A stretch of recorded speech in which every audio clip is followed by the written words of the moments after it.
ऐसा सुंदर गोपी गीत गाया।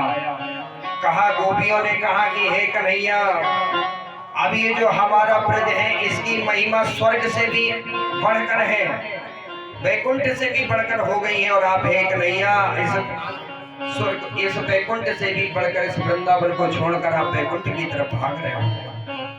हे भगवान, हे कन्हैया, मैंने हम लोगों ने अपना सर्वस्व त्याग करके आपकी शरणागति प्राप्त की है महाराज। अब हम आपकी शरण में आ गए हैं। अब आप मारिए और चाहे बचाइए, उठाइए चाहे डुबाइए। अब ये जीवन की बागडोर आपके हाथ में सौंप दी कन्हैया। अब सौंप दिया इस जीवन का सब भार तुम्हारे हाथों में, अब जीत तुम्हारे हाथों में, अब हार तुम्हारे हाथों में। गोपियां कहती हैं कि हे कन्हैया, जीवन का सर्वस्व आपके हाथ में त्याग सौंप दिया महाराज। अब चाहे मारो चाहे बचाओ, अब हम आपके शरणागति छोड़कर कहीं जाने वाली नहीं है। जब महाराज अब जो भी हो, जिसने भी भगवान को सारा सर्वस्व सौंप दिया, भगवान फिर उसको कभी नहीं छोड़ते। भगवान ने जब इतना सुंदर प्रेम गोपियों ने प्रकट किया तो भगवान श्री कृष्णचंद्र से रहा नहीं गया महाराज।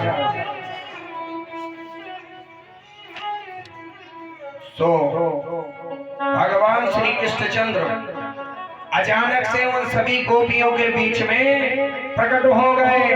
बोलो कृष्ण कन्हैया लाल की जय हो।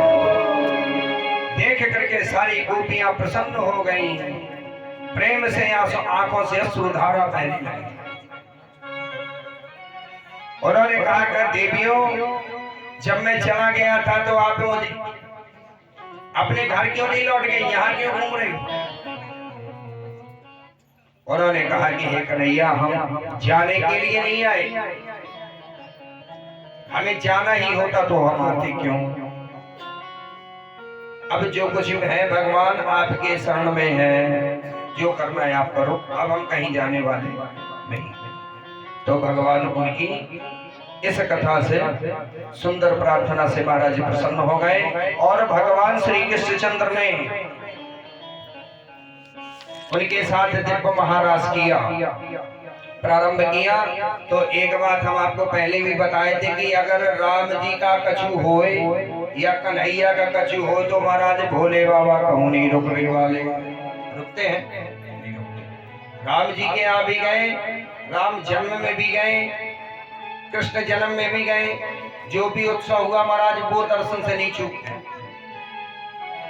तो महाराज भगवान श्री कृष्णचंद्र ने जैसे ही उन गोपियों के साथ महाराज करना प्रारंभ किया, उसकी विशेषता सुनिए भगवान कृष्ण की। कैसी? जितनी गोपियां घर छोड़ करके आई उतने कृष्ण बने, यानी जितनी गोपियां उतने कृष्ण। अब जितनी गोपियां भगवान के रास में आई थी, भगवान ने पुनः उन्हीं गोपियों का रूप बनाया और सबको उनके घर भेजा। कहो भैया सुबह हो जाएगी देवियां घर ना जाएगी तो लड़ाई ना हो जाएगी। उनके पति का कहेंगे देवी कहाँ रही रात भर, सुबह काय को आई।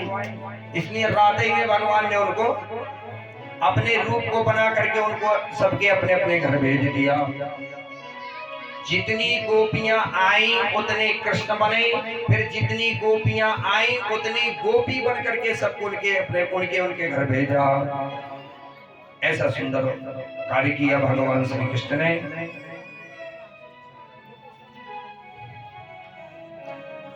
अब एक बार जैसे ही महाराज होने वाला था, महाराज तो माँ पार्वती भी उस रास के लिए आई। तो माँ पार्वती सुंदर श्रृंगार कर रही थी।